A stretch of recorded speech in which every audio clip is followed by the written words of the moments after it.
वे तुम्हारे जैसे अनादि है।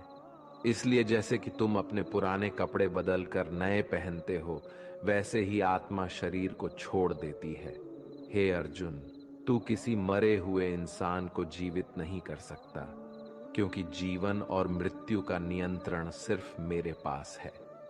तू तो उनकी मौत का सिर्फ एक कारण है, और ये लोग मरने के बाद भी मेरे ही पास आएंगे, क्योंकि वे शरीर नहीं है, वो तो आत्मा है, और आत्मा को किसी भी तरीके से नष्ट नहीं किया जा सकता। आत्मा अगले जन्म के लिए इस शरीर को त्याग देती है, जिस प्रकार तू अपने पुराने कपड़े बदल कर नए पहनता है।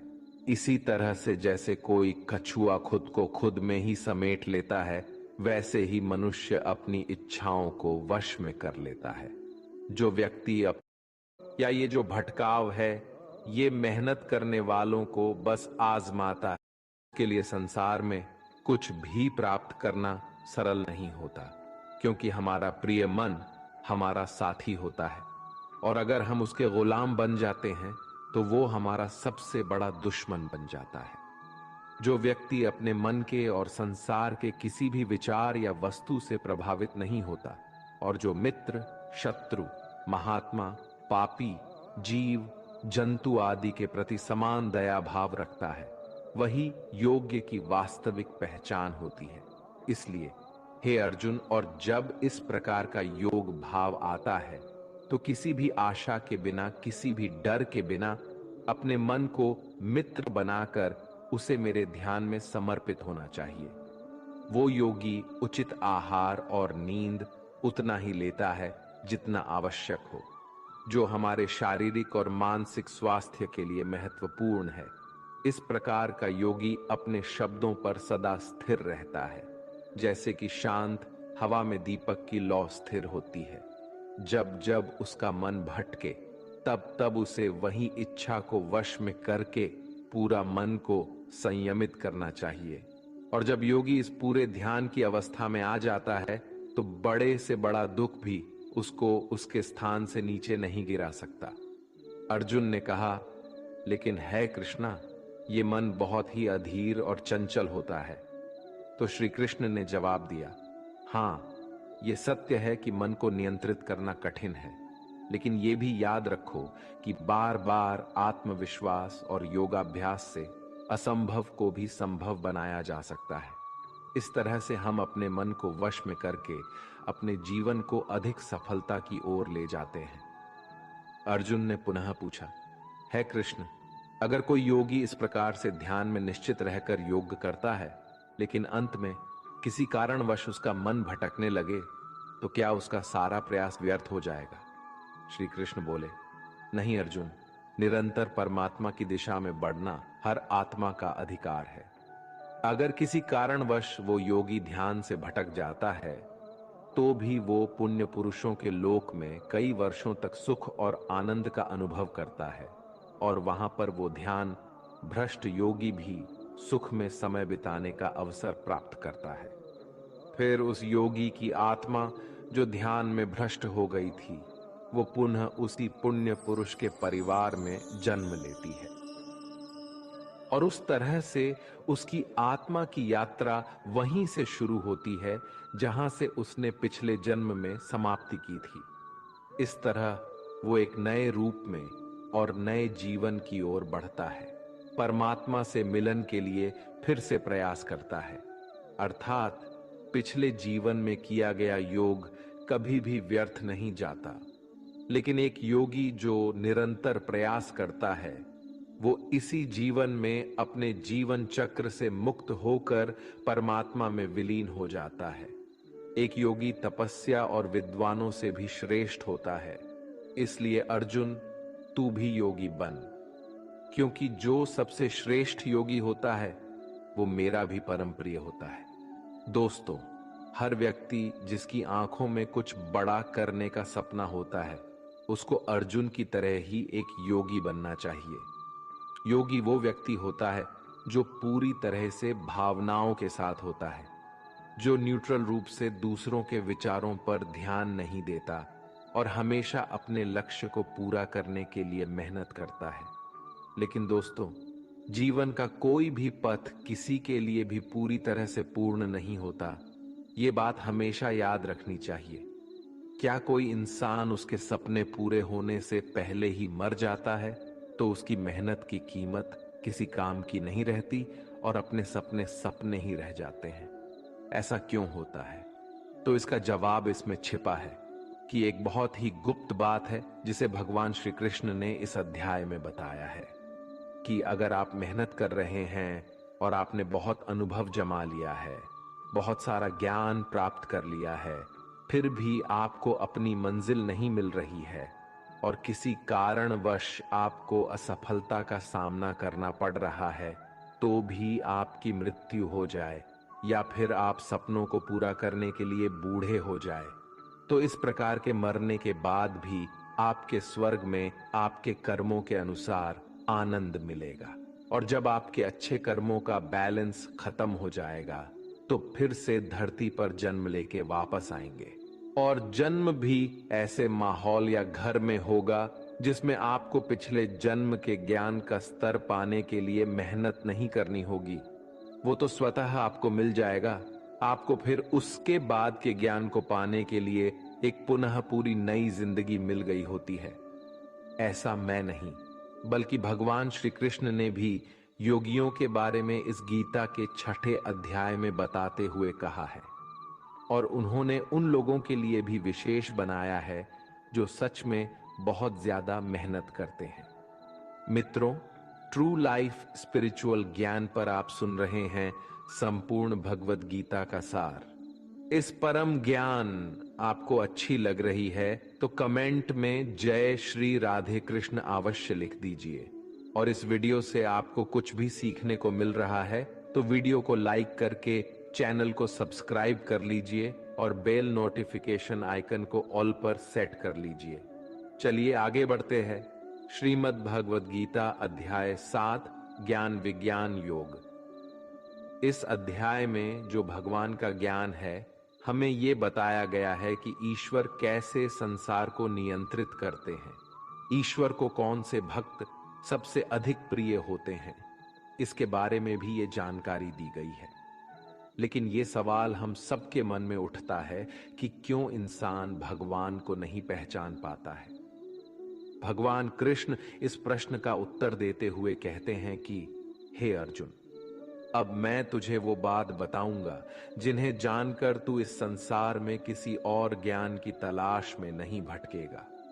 हजारों लोगों में से कोई एक ही होता है जो ब्रह्म ज्ञान की खोज करता है और वो कोशिश करके ही उसे प्राप्त करता है। और ऐसे हजारों कोशिशें करने वालों में से कोई एक ही मेरे प्रेम में विश्वास और समर्पण के साथ प्राप्त कर पाता है। मेरे दो रूप हैं, एक जन रूप जिसमें पृथ्वी, वायु, जल, अग्नि और आकाश, साथ ही मन, बुद्धि और अहंकार है। वही दूसरा है चेतना रूप जिसमें सृष्टि का चक्र है। समय को भी मैं ही निरंतर चलाता हूं। जल, ओमकार, चंद्रमा, सूरज मैं ही हूं। पृथ्वी की सभी पवित्र ग्रंथ, बुद्धिजीवियों का तेज, अग्नि और तपस्वियों का तप, धर्मों का पवित्र कर्म, अलग अलग समयों का काल और बलवान का बल भी मैं ही हूं। इस संसार के लोग सांसारिक गुणों के बंधन में जकड़े हुए हैं, इसलिए मैं किसी को अपने असली रूप में नहीं दिखाई देता हूं। और वास्तविकता में ये संसारी गुण भी मेरी माया ही तो है। मगर जो मनुष्य इस मोह माया को तोड़ देता है वो मेरा भक्त बन जाता है। माया के जाल में फंसे हुए मूर्ख लोग मेरी शरण में नहीं आ सकते हैं। कोई भी भक्त 4 विभिन्न प्रकार से मेरी पूजा करता है। कोई प्राप्ति की इच्छा रखने वाला, कोई दुख के समय मुझे याद करने वाला और कोई मुझे पहले से ही जानने वाला। लेकिन इनमें से मुझे सबसे अधिक प्रेम करने वाला ज्ञानी भक्त पसंद है। ये चारों भक्त दयावान होते हैं, लेकिन ज्ञानी पुरुष तो मानो मेरा ही रूप है। और ज्ञानी भक्तों में से वो व्यक्ति भी शामिल है जिन्होंने मुझे बहुत सारे जन्मों से माना है और मृत्यु उसके बाद भी उनकी आत्मा मुझ में ही मिल जाती है।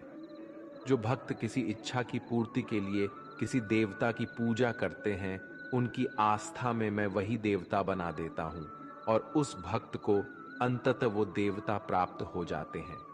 इस फल की अवधि समय सीमित होती है। अगर कोई भक्त मेरी पूजा करने के लिए किसी भी तरह का प्रयास करता है तो मैं उसे अपना बना लेता हूं, जबकि दूसरी तरफ वे मूर्ख जो मुझे जन्म लेने और मरने वाला मानते हैं वो मुझे प्राप्त नहीं कर पाते हैं। मैं भूतकाल, वर्तमान और भविष्य को जानता हूं, हालांकि श्रद्धा रहित लोग मुझे नहीं जान सकते। वे भक्त जो सांसारिक मोह और माया को छोड़कर उच्च कर्मों का अभ्यास करके मेरी भक्ति करते हैं, वे मृत्यु से मुक्त होकर मुझ में ही लीन हो जाते हैं। जब आप अपने जीवन में कोई लक्ष्य स्थापित करते हैं तो समय बीतने के बाद वो लक्ष्य भूलने की आशंका हो सकती है, क्योंकि विभिन्न विचारों और कार्यों की बहुत अधिक चिंता होती है। भगवान श्री कृष्ण ने ये बताया है कि माया के जाल में फंसे व्यक्ति भगवान को भूल जाते हैं और इसी तरह कई बार अपने महत्वपूर्ण लक्ष्य को भी भूल जाते हैं और उन्हें लगता है कि उन्होंने जो लक्ष्य निर्धारित किया है वो तो बेकार है, व्यर्थ है। वो सोचते हैं कि लाइफ तो केवल मजे लेने के लिए है, क्या पता कल रहूं ना रहूं। और इस तरह की सोच रखने वाले व्यक्ति को गीता में मूर्ख कहा गया है, जो इतना भी नहीं जानते ये जो डिस्ट्रैक्शन है या ये जो भटकाव है ये मेहनत करने वालों को बस आजमाता है और ज्यादातर लोग इसी भटकाव में बंद करके रह जाते हैं। वहीं दूसरी तरफ जो लगातार बिना डिस्ट्रैक्ट हुए कठिन परिश्रम करता है वही व्यक्ति सफलता को प्राप्त कर पाता है और इसके मन को शांति प्राप्त होती है।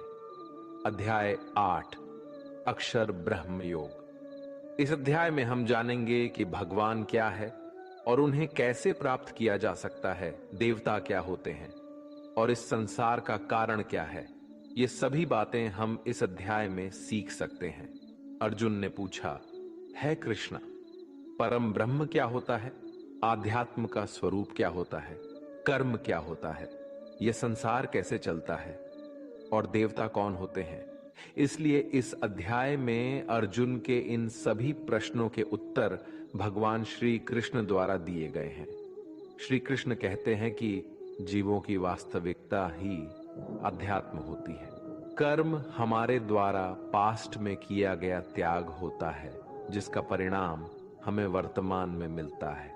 उसी तरह से हमारे वर्तमान में किए गए कर्म या त्याग वो भविष्य में मिलने वाले परिणामों को ही जन्म देते हैं। इस संसार का निर्णय करता वो मैं ही हूं और जब कोई व्यक्ति अंत के क्षण में अपने मन में वही भाव और अपने ध्यान को उसी भाव में स्थिर करके शरीर को छोड़ता है तो वो उसी भाव को प्राप्त करता है। इसलिए मुझे याद करने वाले हमेशा मेरे पास आते हैं। इसलिए अर्जुन, तू भी मुझ में ही ध्यान कर और युद्ध करके तू मुझे ही पाएगा।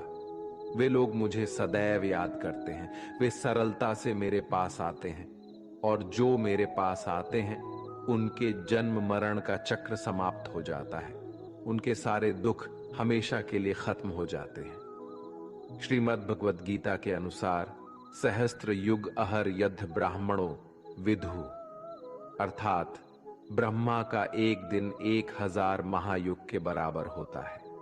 इसके अनुसार ब्रह्मा का एक दिन 4 अरब 32 करोड़ 100 वर्ष होता है। इसी प्रकार इतनी ही अवधि ब्रह्मा की रात्रि की भी होती है। ब्रह्मा के एक दिन की सुबह में ही संपूर्ण संसार का निर्माण होता है और रात के प्रारंभ में ही वो संसार फिर से ब्रह्मा में ही समा जाता है और इस चक्र में लगातार पुनर्जन्म का चक्र चलता ही रहता है। लेकिन जो मेरे भक्त होते हैं उन्हें शीघ्र ही इस चक्र से मुक्ति मिल जाती है। इसलिए हे अर्जुन, मैं तुझे वो 2 मार्ग बताता हूं जिससे लोग या तो मोक्ष को प्राप्त करते हैं या फिर से इस संसार में उन्हें वापस आना पड़ता है। जब सूर्य का प्रकाश होता है तो शुक्ल पक्ष चल रहा होता है और सूर्य उत्तरायण में होता है जब कर्म योगी जो शरीर छोड़ने वाला होता है मेरे पास हमेशा के लिए आ जाता है, और जब रात्रि होती है तो कृष्ण पक्ष आता है और सूर्य दक्षिणायन में मौजूद होता है। उस समय पर कर्मयोगी अपने शरीर को त्याग कर परलोक में जाते हैं और वहां बहुत समय तक आनंद सुख भोगते हैं। फिर संसार में उन्हें वापस आना ही पड़ता है। केवल एक योगी ही इस रहस्य को समझकर सभी कर्मों के फलों के मोह को छोड़कर परम ब्रह्म में मिल पाता है। अब हम इस चैप्टर को आजकल के समय में देखें तो वो लोग जो अपने लक्ष्य को हमेशा के लिए यादगार बनाना चाहते हैं, उन्हें बहुत ही मेहनत करनी पड़ती है, क्योंकि जैसा श्री कृष्ण ने बताया है, ये संसार का चक्र बहुत बड़ा है और लोग आते जाते रहते हैं। लेकिन वे लोग जो अपने जीवन में अद्वितीय निश्चय रखते हैं, उन्हें ज्ञान योगी और कर्म योगी बनना होता है। ब्रह्मा का एक दिन बहुत लंबा होता है। इसका मतलब है कि यह ब्रह्मांड बहुत पहले से मौजूद है और बहुत आगे तक चलेगा, और हमारा जीवन इस ब्रह्मांड के सामने बहुत छोटा होता है। इसलिए हमें ऐसा नहीं होने देना चाहिए कि हम सिर्फ अपने सपनों में खो जाएं और ब्रह्म के दिन की शाम हो जाए। अध्याय 9, राजविद्या राजगुह्य योग। ये अध्याय हमारे मानसिक और आत्मिक जीवन को उसके स्वभाव और दिव्यता के साथ जोड़ता है और उसके मध्य संतुलन को बनाए रखना सिखाता है। इस अध्याय में हम ये भी जानेंगे कि जब हम अलग अलग देवी देवताओं की पूजा करते हैं तो इससे क्या होता है, तो ऐसा क्यों करते हैं और उसके परिणाम क्या होते हैं। श्री कृष्ण कहते हैं, वो मनुष्य जो मुझ में श्रद्धा नहीं रखते, वो इस संसार में बार बार दुख झेलने के लिए आते जाते रहते हैं। मैं इस संसार को बार बार उत्पन्न और समाप्त करता हूं। मैं ही मनुष्यों को उनके कर्मों के अनुसार फल देता हूं, पुनर्जन्म देता हूं। लेकिन मुझे अपने कार्य का कोई भी घमंड नहीं है। मैं ऐसा करते हुए भी इस कर्म के बंधन में नहीं फंसता। सब कुछ करते हुए भी मैं नहीं मानता कि मैं कुछ कर रहा हूं। मेरी माया जाल में फंसने वाले और मुझे समझने में असमर्थ लोग और बेकार की आशा और निरर्थक काम करने वाले लोग हमेशा इसी संसार में बंधे रहते हैं। वो वेदों को पढ़कर स्वर्ग की प्राप्ति के लिए मेरी पूजा करते हैं। वे लोग इंद्रा के स्वर्ग के सुख का आनंद उठाते हैं, लेकिन उनके स्वर्ग के सुख तब तक ही बने रहते हैं जब तक कि उनके मानव जीवन के पुण्य समाप्त नहीं हो जाते हैं। और जब उनके पुण्य समाप्त हो जाते हैं तो उन्हें फिर से इसी पृथ्वी पर जन्म लेने का अवसर मिलता है। किंतु जो मुझे मतलब परमेश्वर को ही सब कुछ मानकर अपने कर्म फल को त्याग कर निरंतर प्रेम करते हैं, मैं उनकी न केवल सभी आवश्यकताओं को पूरा करता हूं, बल्कि उन्हें सदैव मेरी शरण में स्थान देता हूं। भूतों और पितरों को पूजने वालों का ज्ञान कम होता है और वो फिर से इस मृत्युलोक में आते ही है। इसलिए अर्जुन, यदि तू कुछ भी कर्म करता है और दान देता है तो उसे मुझ में स्मरण करके कर, तो वो मुझे ही प्राप्त हो जाएगा। मेरे लिए प्रिय और अप्रिय सब बराबर है। यहां तक कि अगर कोई बहुत ही अत्याचारी हो, चाहे स्त्री हो या पुरुष, चाहे राजा हो या भिखारी, वो मुझ में ही समर्पित होकर इस अनंत सागर को पार कर पाता है। इस प्रकार अगर तू खुद को मुझ में अर्पित करेगा तो मैं ही तुझे प्राप्त होऊंगा।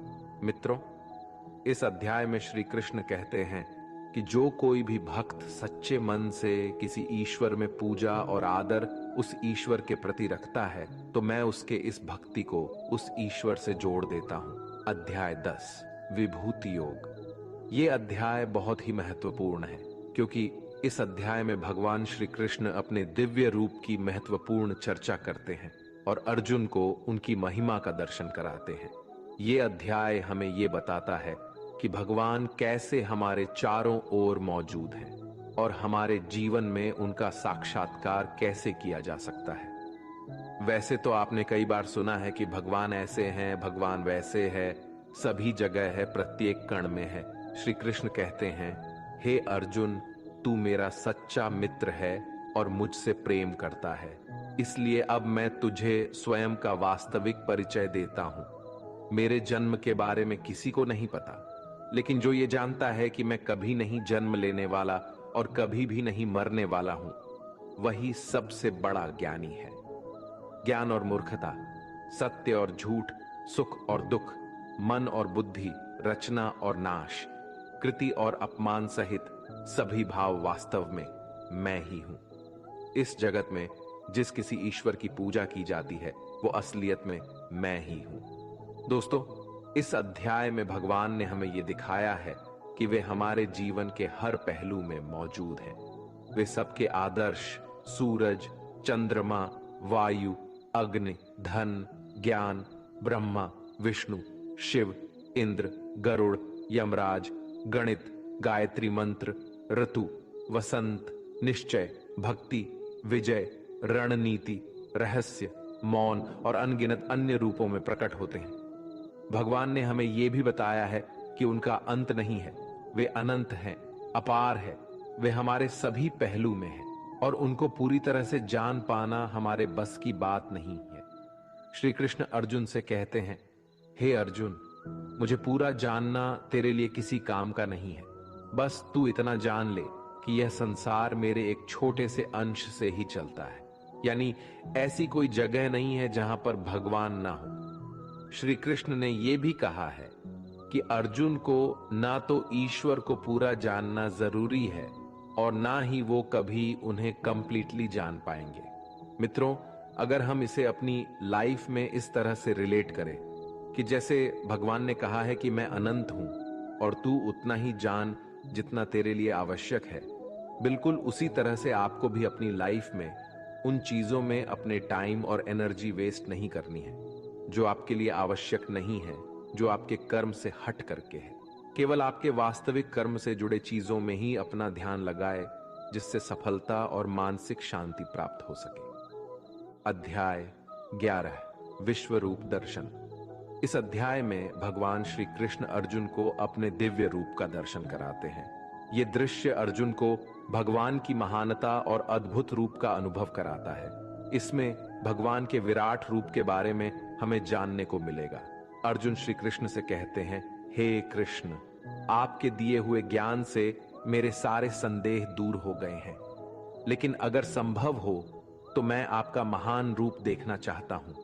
तो श्री कृष्ण कहते हैं, हे अर्जुन, परंतु इन मानवों की आंखों से ये सब नहीं देख पाएगा तू, इसलिए मैं तुझे ये सब देखने के लिए दिव्य नेत्र प्रदान करता हूं। मित्रों, इसके बाद जो अर्जुन ने देखा उसके वास्तव में कल्पना भी नहीं की जा सकती है।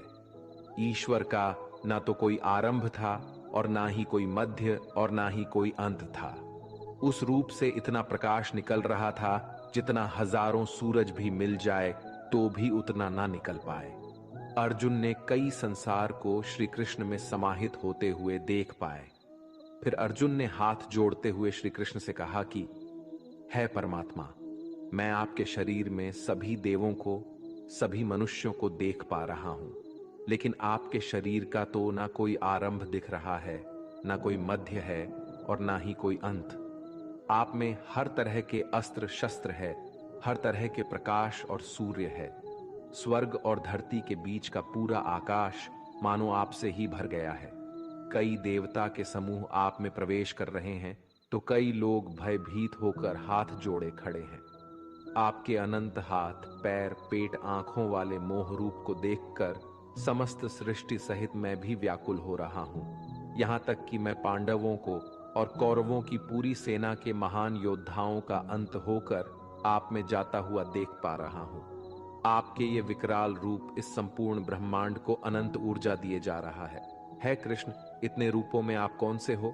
मैं आपको कैसे पहचानूं? फिर श्री कृष्ण कहते हैं, मैं तो हर जगह हूं और मैं ही समय हूं। इन सभी योद्धाओं की मौत को पहले ही लिख चुका हूं। तू तो सिर्फ इनकी मौत का कारण है, मारने वाला तो मैं ही हूं। यह सुनकर अर्जुन के चेहरे पर थोड़ा डर दिख रहा था, पर अर्जुन धैर्य के साथ बोले, है परमात्मा, आपका ये रूप देखकर अब मुझे पता लग गया कि क्यों योगी महर्षि देवता जैसे ही आत्मा है आपका पूजन क्यों करते हैं। आप तो सत्य और असत्य से भी ऊपर हो। आपके इस रूप की व्याख्या करने के लिए मेरे पास शब्द ही नहीं है। आप ही इस संसार के पालनकर्ता और विनाशक हो। आपको हर दिशा से नमस्कार है, स्वीकार कीजिए, क्योंकि ना तो कोई आपका आदि है और ना ही अंत। आपको कोटि कोटि नमन। हे प्रभु, मुझे भय है कि मैंने अज्ञानता में आपको मित्र कृष्ण कहा है और कई बार लोगों के सामने आपका मजाक भी उड़ाया है। मुझे आपके इस सत्य का पता नहीं था, इसलिए अगर संभव हो तो आप मुझे क्षमा कीजिए। जैसे पिता पुत्र को क्षमा कर देता है, उसी तरह आप भी मुझे क्षमा कर दीजिए। हे प्रभु, आपके इस रूप को देखकर मैं खुश भी हो रहा हूं और मैं भयभीत भी हूं। अतः कृपा करके आप अपना प्रसिद्ध चतुर्भुज विष्णु रूप के दर्शन दीजिए, जिसमें आपके मुकुट, चक्र और गदा के साथ आपको देखने की अभिलाषा है। फिर श्री कृष्ण कहते हैं कि हे अर्जुन, मैंने तेरे आग्रह पर वो रूप दिखाया है जिसको आज तक कोई मनुष्य नहीं देख पाया है और ना ही कभी देख पाएगा। तू मेरे इस रूप को देखकर इतना व्याकुल मत हो जाना और भयभीत भी मत हो जाना। और अब तेरी ये इच्छा भी पूरी कर रहा हूं, अब तू मेरी चतुर्भुज विष्णु रूप देख। भगवान श्री कृष्ण ने इस प्रकार से अपना चतुर्भुज रूप अर्जुन को दिखाया और उसका साहस बनाया और अनंत रूप से अर्जुन की व्याकुलता को भी दूर किया। अब अर्जुन कहते हैं कि हे कृष्ण, अब मैं आपके इस रूप को देखकर मुझे तृप्ति मिल गई है। तो फिर कृष्ण बोले, अर्जुन, जो चतुर्भुज रूप तुमने अभी देखा है, उसे देखने के लिए तो देवता भी कामना करते हैं। इस चतुर्भुज रूप को किसी भी यज्ञ, दान, तप और वेद से देखा जा सकता है, परंतु अर्जुन, जो तेरी तरह मेरा परम भक्त है, वो अंत में मुझे ही प्राप्त होता है, इसलिए ये रूप तुम देख पाए हो। मित्रों, गीता के इस अध्याय से आप आज के टाइम में भी ये सीख सकते हो कि अगर हम सच्चे मन से मेहनत करते हैं तो कई बार सफलता को पाने के बाद हमें लगता है कि हमने इतनी मेहनत कर ली, और जब सफलता आती है और तब लगता है कि ये तो ज्यादा ही मिल गया, मैंने तो इतना मेहनत नहीं किया था। और मित्रों, यही महान लोगों का एक सद्गुण होता है कि वो मेहनत तो करते हैं, लेकिन उनको यह भी आभास नहीं होता कि कितनी मेहनत कर लिया उन्होंने। यही महान लोगों की महान सोच होती है। अध्याय 12, भक्ति योग। इस अध्याय में भगवान हमें बताते हैं कि भक्ति के माध्यम से ही हम उन्हें प्राप्त कर सकते हैं। हमें भगवान के प्रति विश्वास, प्यार और समर्पण दिखाना चाहिए। इससे हमें यह सीखने को मिलता है कि हमें भगवान के प्रति भक्ति और प्यार बढ़ाने का प्रयास करना चाहिए। जो व्यक्ति हर तरह के सुख और दुख, वस्त्र और मित्रता, लाभ और हानि, मोह और इच्छा, हर तरह के मौसम से दूर रहता है और सभी प्राणियों को एक समान नजरिए से देखता है, और जो अपने मन और इंद्रियों को पूरी तरह से वश में रखता है, वही परम आनंद को पाता है। जो निंदा और प्रशंसा को एक समान समझता है, किसी भी स्थान पर किसी भी आहार के साथ रह सकता है, वो भक्त मेरे लिए बेहद प्रिय है। और उनमें से भी जो निष्काम भाव से अपने कर्म मेरी सेवा में लगाते हैं, वही भक्त मेरे लिए श्रेष्ठ है। इस अध्याय में हमें यह भी सिखाया गया है कि हमें अपने पूर्व अनुभवों से सीखने की कोशिश करनी चाहिए। एक छात्र या एक व्यक्ति जो अपने जीवन में कुछ महत्वपूर्ण करना चाहता है, उसे कम खाना चाहिए और हर प्रकार की भावनाओं के साथ होना चाहिए। खुद के लक्ष्य को कैसे प्राप्त करना है, केवल यही सोचना चाहिए, और ये तभी प्राप्त हो सकता है जब हम भगवान के प्रति विश्वास, प्यार और समर्पण करते हैं। अध्याय 13, क्षेत्र क्षेत्र विभाग योग। इस अध्याय में भगवान हमें आत्मा और शरीर के बीच के अंतर की बात करते हैं। हमारी आत्मा शरीर के परे है और हमें इसे समझना चाहिए। ये हमें सिखाती है कि हमारे शरीर से भी ज्यादा हमारी आत्मा ज्यादा असली है और हमें इसके साथ मिलकर जीना चाहिए। इस अध्याय से हमें यह ज्ञान मिलता है कि कैसे हमारे कर्मों के परिणाम की रचना होती है। श्री कृष्ण हमें बताते हैं, ये शरीर एक क्षेत्र है, जैसे कि खेत एक क्षेत्र होता है। खेत में हम बीज बोते हैं और उसके सही समय पर फल होता है। इसी तरह हमारे जीवन में भी हम कर्म के बीज बोते हैं और उसका सही समय पर हमें फल मिलता है। इसलिए शरीर को क्षेत्र कहा गया है। इस क्षेत्र और क्षेत्रज्ञ के ज्ञान को विभिन्न तरीकों से विद्वानों द्वारा व्याख्या किया गया है, जिसमें 5 महाभूत मन, बुद्धि, अहंकार और सभी इंद्रियां शामिल हैं। साथ ही सुख, दुख, चेतना, शरीर, धैर्य और विकार भी इसमें शामिल है। श्री कृष्ण कहते हैं, परम ज्ञान क्या होता है? इसका उत्तर मैं तुझे दूंगा। मानव में कोई भी गुण हो, वो गर्व करने योग्य नहीं होता। हमें किसी भी प्राणी को सताने का कोई अधिकार नहीं है। हमें दूसरों के प्रति क्षमा भाव रखना चाहिए। हमें गुरु की सेवा करनी चाहिए। हमारी मन और वाणी में सरलता होनी चाहिए। हमारे मन और सभी इंद्रियों को पूरी तरह से नियंत्रित होने चाहिए। हमें खुद को किसी भी भावना में नहीं बहने देना चाहिए। हमें संतान, जीवन साथी, घर और धन में मोह नहीं करना चाहिए। हमें अच्छे और बुरे में समान भाव रखना चाहिए और ऐसे लोगों से दूरी बनानी चाहिए जो किसी के साथ स्वार्थपूर्ण होते हैं। हमें एकांतवास में अपने मन को शुद्ध करना चाहिए और हमें परमेश्वर में पूरी तरह समर्पित और ध्यान मग्न रहना चाहिए। हे अर्जुन, अब मैं तुझे परम ब्रह्म के बारे में कहूंगा जो सर्वव्यापी है। वो सब इंद्रियों के साथ भी इंद्रियों के बिना है और वो निर्गुण होकर भी सभी गुणों के साथ है। वो सभी सजीवों और निर्जीव में है। वो दूर भी है और पास में भी है, लेकिन फिर भी जानने में नहीं आता। वो है ब्रह्म की तरह जीवन उत्पन्न करता है, विष्णु की तरह है पालन करता है और शंकर की तरह विनाश भी करता है। वो अलग अलग कालों में होते हुए भी एक जैसा लगता है और एक ही काल में भी अलग अलग तरह का होता है। ये माया का भी महामाया है, परम से भी परम है और सभी प्राणियों के साथ उनके हृदय में निवास करता है।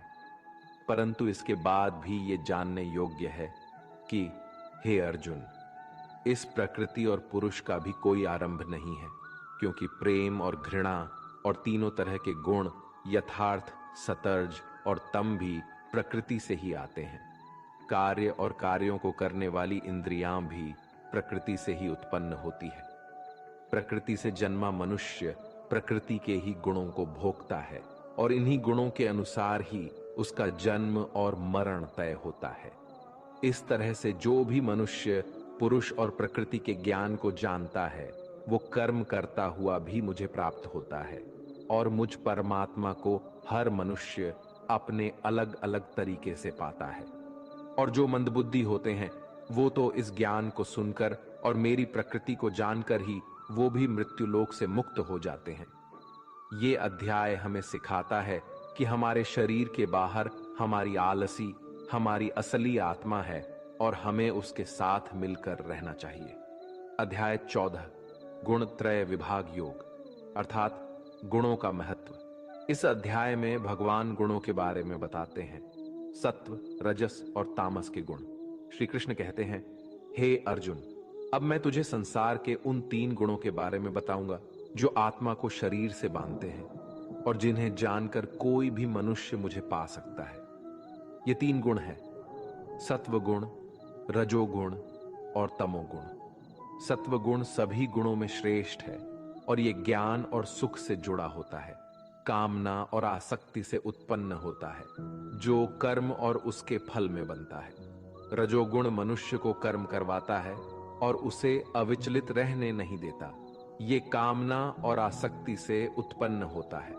तमोगुण मनुष्य को बोझिल और मनुष्य को उसे आलस्य और निद्रा में बाधित करता है। ये 3 गुण मनुष्य की प्रवृत्ति। जिनकी नजरों में आप अच्छे हैं, उनके लिए आप हमेशा अच्छे ही रहेंगे, और जिनकी नजरों में आप बुरे हैं, उनकी नजरों में अच्छा बनने की कोशिश करना व्यर्थ। हर तूफान आपके जीवन को अस्त व्यस्त करने के लिए नहीं आता। कुछ तूफान आपका रास्ता साफ करने भी आते हैं। जीवन तब बेहद आसान हो जाता है जब आपके आसपास परखने वाले नहीं बल्कि समझने वाले लोग होते हैं। यदि कोई आपका बुरा करे तो यह उसका कर्म है, परंतु आप किसी का बुरा न करें, यह आपका धर्म है। मूर्खों से बहस न करें। अगर कोई कहता है कि हाथी उड़ता है तो बस मुस्कुरा कर कह दें, हाँ आप सही कह रहे हैं। जब आप खुद से दोस्ती कर लेते हैं तब समझ में आता है कि वास्तव में मुझसे बेहतर मुझे कोई नहीं जानता। जीवन में हमेशा याद रखें, जहां संघर्ष नहीं होता वहां सफलता भी नहीं होती। किसी को अपना दर्द मत बताएं, क्योंकि लोग सुनने के बाद पीठ पीछे उसका मजाक उड़ाते हैं। भाई का रिश्ता भगवान ने विपत्ति में साथ देने के लिए बनाया था, लेकिन आज अफसोस की बात है कि यह रिश्ता केवल संपत्ति बांटने तक ही सीमित हो गया है। हम सभी कभी कभी छोटे छोटे पौधे लगाते हैं, उनसे प्रेम करते हैं, उनकी देखभाल करते हैं, समय समय पर जल देते हैं। अगर हम उसे अपने प्रेम के चलते दिन में 6 बार जल दें तो क्या यह और अच्छा विकास करेगा? कदापि नहीं। उसकी जड़ें गल जाएंगी, क्योंकि उसकी जड़ों में जो पानी सोखने की शक्ति है वह समाप्त हो जाएगी। इसलिए आवश्यक है कि इसे उचित मात्रा में और सही समय पर जल दिया जाए। इसे सूर्य के ताप को भी सहना होगा।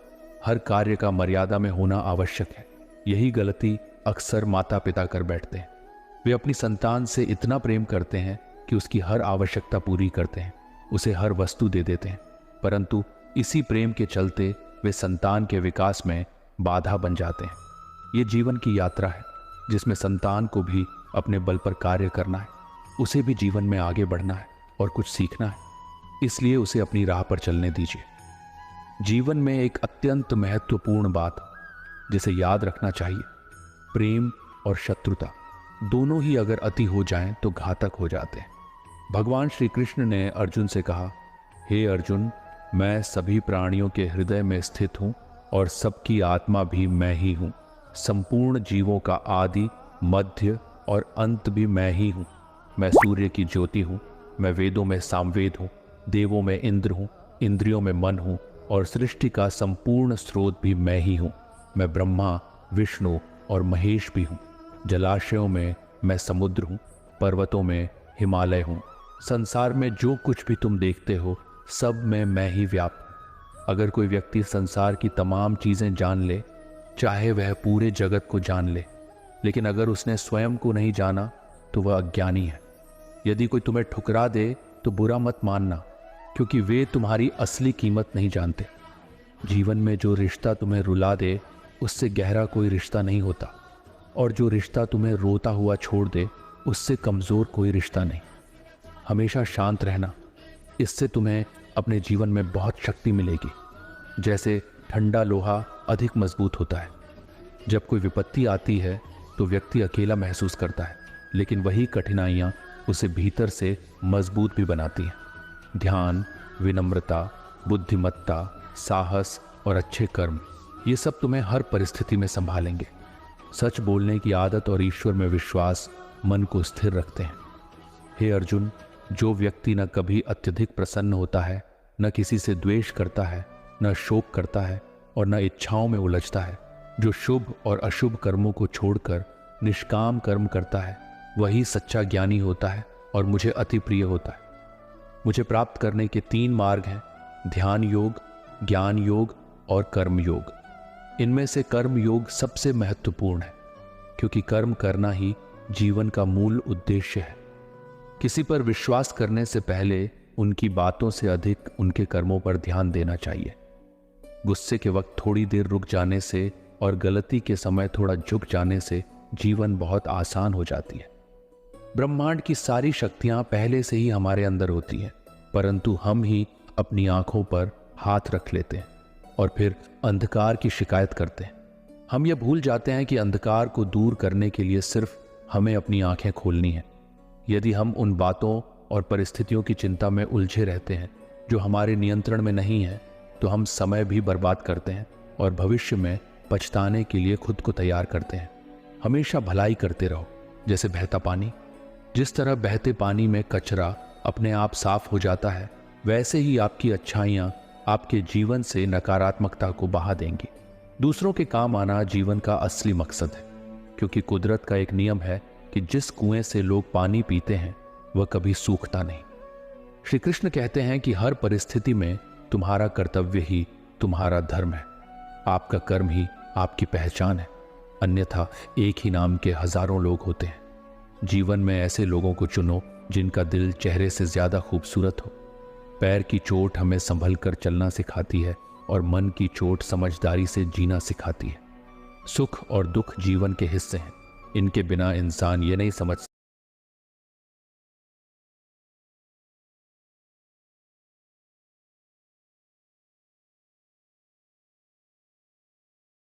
गीता में श्री कृष्ण अर्जुन को यही बात बार बार कह रहे हैं कि हे अर्जुन, अपनी सारी चिंताएं, अपने मन के सारे विचार तुम मुझ पर सौंप दो।